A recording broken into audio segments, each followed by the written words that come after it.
India के आगरा में यमुना नदी के किनारे साल 1632 में सफेद संगमरमर का एक मकबरा बनकर तैयार हुआ, जिसे सारी दुनिया सातवें अजूबे के नाम से जानती है। इस खूबसूरत मकबरे को एक बादशाह ने अपनी पसंदीदा बीवी की याद में बनवाया था। 42 एकड़ में फैला हुआ ये मकबरा दूर से ही आंखों को लुभाता है, लेकिन खूबसूरती से लैस इस मकबरे ने अपने अंदर सुंदरता के साथ साथ न जाने कितने रहस्य छिपा रखे। आज से 400 साल पहले बनकर तैयार हुई इस खूबसूरत बिल्डिंग को बनाने में करीब 20,000 मजदूरों ने रात दिन एक कर दिया था, और वो भी 1 या 2 साल तक के लिए बल्कि 22 सालों तक के लिए। इतने लंबे समय की कड़ी मेहनत और खून पसीने से बना ये मकबरा आज दुनिया भर में अपनी एक अलग पहचान बनाए बैठा है। इस बेशकीमती इमारत की कीमत आज के समय में करीब 7,500 करोड़ से भी ज्यादा की कही जाती है। इस खूबसूरत बिल्डिंग को बनाने में मुगल आर्किटेक्चर्स ने अपनी कला की ऐसी छाप छोड़ी थी कि आज तक दुनिया का बड़े से बड़ा इंजीनियर भी इन्हें नहीं समझ पाया। इस जादुई इमारत को कुछ इस तरह से बनाकर तैयार किया गया कि जब इसे मेन गेट से देखा जाता है तो ये देखने में बहुत बड़ा दिखता है, और जब अंदर एंट्री की जाती है तो फिर ये बहुत छोटा दिखने लगता है। ताजमहल के चारों किनारों पर खड़े किए गए ये मीनार देखने में बिल्कुल सीधे नजर आते हैं, लेकिन सच्चाई ये है कि ये चारों मीनार हल्का सा बाहर की तरफ झुके हुए हैं। मुगल आर्किटेक्चर्स इतने काबिल थे कि उन्होंने पहले ही प्राकृतिक आपदाओं से इस इमारत को बचाने का तरीका सोच लिया था। ये मीनारें जो चारों तरफ से बाहर की ओर झुकी हुई हैं, अगर इन्हें सीधा रखा जाता तो दूर से देखने में ये अंदर की तरफ झुकी हुई नजर आती। इसके साथ ही बाहर की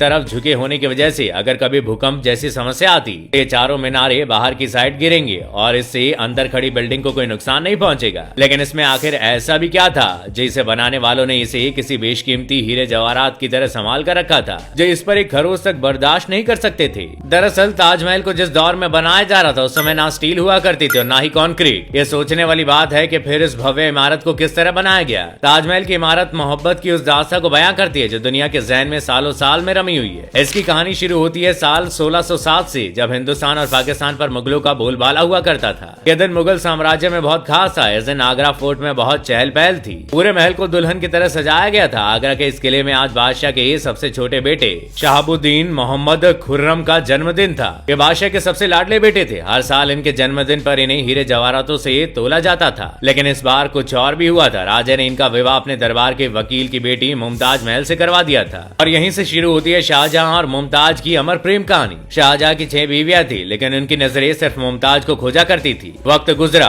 और जैसे इनकी खुशी को किसी के नजर लग गई। मुमताज जब शाहजहां के 14वें बच्चे को जन्म दे रही थी, तब ना चाहते हुए भी वो हमेशा के लिए इस दुनिया को छोड़कर चली गई। इस खबर ने मानो शाहजहां की दुनिया ही खत्म कर दी थी। बेगम की मौत के बाद उन्होंने कुछ दिनों तक अन्न का एक दाना तक मुंह में नहीं डाला। अंधेरे ने इस कदर उन्हें घेर लिया था कि आने वाले 2 सालों तक ना तो उन्होंने कोई राग सुना और ना ही परफ्यूम लगाया। मरते मरते मुमताज बेगम ने शाहजहां के सामने अपनी आखिरी ख्वाहिश रखी कि उनके दुनिया छोड़ जाने के बाद उनका मकबरा दुनिया की सबसे खूबसूरत इमारत में बनवाया जाए, जिसे पूरा करने के लिए बादशाह ने इस ताजमहल का निर्माण करवाया। मुमताज के जाने के 6 महीने बाद से ही इस बिल्डिंग को बनाने का काम शुरू कर दिया गया। इसे बनाने के लिए पूरी सल्तनत से एक से बढ़कर एक कारीगरों को इकट्ठा किया गया। काम शुरू हुआ, लेकिन इस इमारत को बनाने में सबसे बड़ी बाधा अगर कुछ थी तो वो थी यमुना नदी। मुमताज बेगम का मकबरा जिस नदी के किनारे था, वहाँ किसी इमारत को बनाना नामुमकिन सा था। नदी के किनारे की मिट्टी बहुत सॉफ्ट होती है, और ऐसे में अगर यहाँ ताजमहल को बनाया जाता तो इसमें कोई शक नहीं है कि ये नदी का बहाव ताजमहल को नुकसान पहुंचाता। इसे बनाने के लिए सबसे पहले उस जमीन पर बहुत सारे कुएं खोदे गए, जिसके बाद उन कुओं को मिट्टी और पत्थरों से भरा गया और इस पर पत्थरों के ब्लॉक बनाए गए। देखते ही देखते मुगल इंजीनियर्स ने दुनिया की सबसे खूबसूरत बिल्डिंग में शुमार ताजमहल की नींव बना दी थी। ये नींव इतनी ज्यादा मजबूत थी कि मिट्टी चाहे कितनी भी सॉफ्ट क्यों ना हो, वो इमारत को टस से मस नहीं कर सकती थी। इसके बाद शुरुआत होती है एक ऐसी बिल्डिंग को खड़ा करने की कहानी